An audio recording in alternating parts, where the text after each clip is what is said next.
ముందు మీ రేవంత్ రెడ్డి నీ చక్కగా చేయి, ఆయనకు ఆదేశాలు ఇ, లేదా ఆయన నీకు వినకపోతే ఆయనను తొలగించు. ఇలా అర్థమవుతుంది, రేవంత్ రెడ్డి ఫ్రస్ట్రేషన్ కూడా అర్థమవుతుంది. ఢిల్లీకి పోతే రాహుల్ గాంధీ అపాయింట్మెంట్ దొరకలేదు. ఈ మధ్య 5 ట్రిప్పులు 6 ట్రిప్పులు కొట్టినా ఢిల్లీలో రాహుల్ గాంధీ అపాయింట్మెంట్ దొరకలేదు. ఎవడు కుర్చీ గుంజుకుంటాడో అనేటువంటి ఫ్రస్ట్రేషన్ లో ఉంది. మంత్రులు ఎవరు ఆయన మాటింటున్నటువంటి పరిస్థితి లేదు. అంత ఆగమాగం.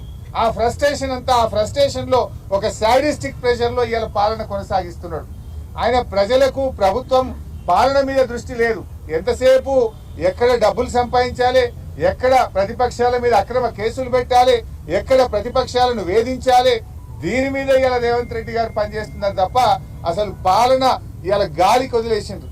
నీ ఏడాది పాలనలో ఏ వర్గం బాగుపడ్డది రేవంత్ రెడ్డి గారు? మహిళలకు నువ్వేమన్నా చేసినవా? మహిళలకు 1,00,000 కోట్ల వడ్డీలను రుణం అన్నావు, అది బోగస్. కేసీఆర్ గారు ఇచ్చిన 5 లక్షల రూపాయలకే వడ్డీ లేని రుణం ఈ రోజు ఈ రాష్ట్రంలో వర్తిస్తుంది. నీ 1,00,000 కోట్ల వడ్డీ లేని రుణం బోగస్. మహిళలకు నువ్వు చెప్పినటువంటి మహాలక్ష్మి బోగస్. ఇవాళ రేవంత్ రెడ్డి అంటున్నాడు మంచి సలహాలు ఇవ్వండి, సూచనలు ఇవ్వండి అని. మేము చాలా సలహాలు ఇస్తున్నాం. మేమేం నీ పాలనను అడ్డుకుంటలేం కదా. నువ్వు 100 రోజుల్లో 6 గ్యారెంటీలు అమలు చేస్తా అని బాండ్ పేపర్ మీద నువ్వు ఒక దిక్కు, బట్టి విక్రమార్కో దిక్కు సంతకం పెట్టి కాళ్ళు ఏళ్లు పట్టుకొని ఓట్లు వేయించుకున్నారు. 100 రోజులు కాదు, నీ పాలనకు 365 రోజులైంది. నీ 6 గ్యారెంటీలు అమలు చేయమని అడుగుతున్నాం. ఇది తప్ప? నువ్వు రైతులకు వరంగల్లో డిక్లరేషన్ ఇచ్చి 9 హామీలు రైతు డిక్లరేషన్ లో వరంగల్లో చెప్పావు. 9 హామీల్లో ఒక్క హామీ అమలు కాలేదు, అది అమలు చేయమని చెప్పాం. ఇది తప్ప? ఇది సూచన కాదా? మేమేమంటున్నాం, నువ్వు చెప్పిన 15,000 రైతు బంధు ఈ రేవంత్ రెడ్డి, నువ్వు 2 సార్లు కాదు 3 సార్లు రైతు బంధు ఇవ్వమని ఆ రోజు కేసీఆర్ని అడిగినావు.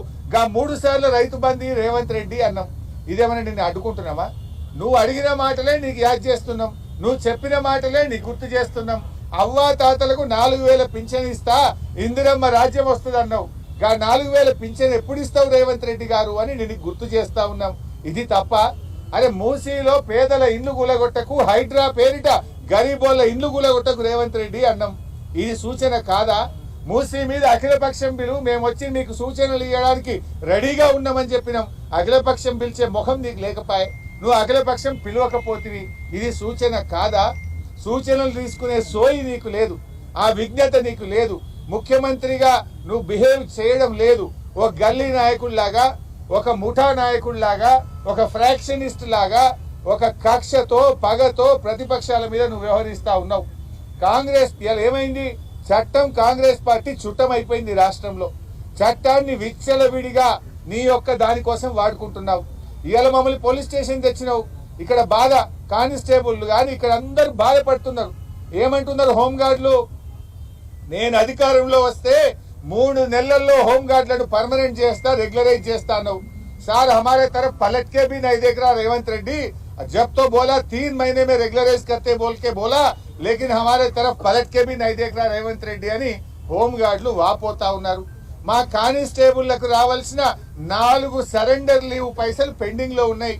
అంటే ఒక్కొక్క సరెండర్ లీవ్ అంటే 30,000 40,000 వస్తే పిల్లల ఫీజులు కట్టుకుంటాం సార్. ఎవరికి చెప్పుకోవాలని అర్థమైతలేదు. 4 సరెండర్ లీవులు పెండింగ్లు ఉన్నాయని మా కానిస్టేబుళ్లు బాధపడుతున్నారు.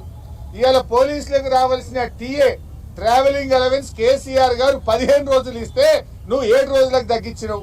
ఆ టీఏ పైసలు కూడా 7 నెలల నుంచి టీఏ పైసలు వస్తలేవు సార్, మా కిస్తులు కట్టుకోలేకపోతున్నాం, ఈఎంఐలు కట్టుకోలేకపోతున్నామని పోలీస్ కానిస్టేబుల్ పోలీస్ సిబ్బంది బాధపడుతున్నారు. కేసీఆర్ గారు ఉండగా పోలీస్ స్టేషన్ కు 75,000 రూపాయలు నెల నెలా ఇచ్చిండు. స్టేషన్ అలవెన్స్ ఇస్తే నువ్వు వచ్చినాక స్టేషన్ అలవెన్స్ బంద్ అయింది. కాగితాలకు ప్రింటర్లకు కూడా గోస ఉన్నది. సీసీ కెమెరాలు పనిచేయకపోతే రిపేర్ చేసే దిక్కు లేదని పోలీసు వాళ్ళు బాధపడుతున్నారు. ఎవరిని ఉద్ధరించినావు నువ్వు? పోలీస్ స్టేషన్ కి వస్తే కూడా ప్రజలు ప్రతిపక్షానికి బాధలు చెప్పుకునే పరిస్థితి వచ్చింది.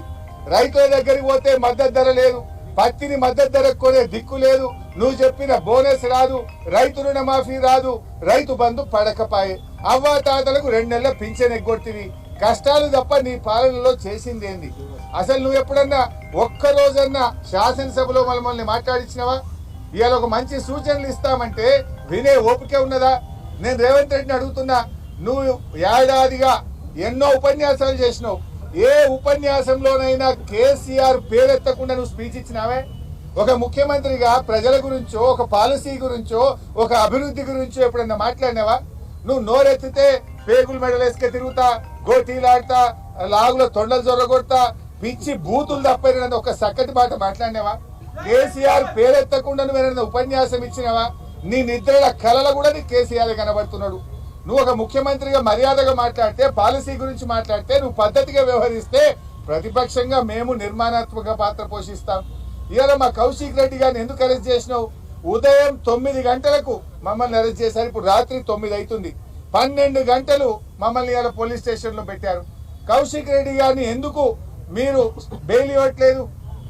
ఇలా కౌశిక్ రెడ్డి గారి మీద మీరు పెట్టిన కేసులే అక్రమ కేసులు.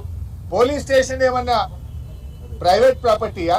పోలీస్ స్టేషన్ కు ప్రజలు ఎవరైనా వెళ్ళొచ్చు, అది పబ్లిక్ ప్రాపర్టీ. పోలీస్ స్టేషన్ కు అపాయింట్మెంట్ తో కంప్లైంట్ ఇవ్వడానికి కౌశిక్ రెడ్డి పోతే ట్రెస్ పాసింగ్ కేసు కౌశిక్ రెడ్డి గారి మీద పెట్టారు. అది పోలీస్ స్టేషన్ లో ట్రెస్ పాసింగ్ ఉంటుందా? Is it a private property? I'm asking the police. అంటే ఆ రకంగా అక్రమ కేసు పెట్టారు. ఉదయం ఇంట్లో చెరబడి తలుపులు పగలగొట్టి కుటుంబ సభ్యులను కూడా భయభ్రాంతులకు గురి చేసి మా కౌశిక్ రెడ్డి గారిని అరెస్ట్ చేశారు. మరి కౌశిక్ రెడ్డిని అరెస్ట్ చేస్తే 12 గంటల నుంచి ఎందుకు బెయిల్ ఇవ్వరు? మెజిస్ట్రేట్ గారి ముందు ప్రొడ్యూస్ చేయరు? అంటే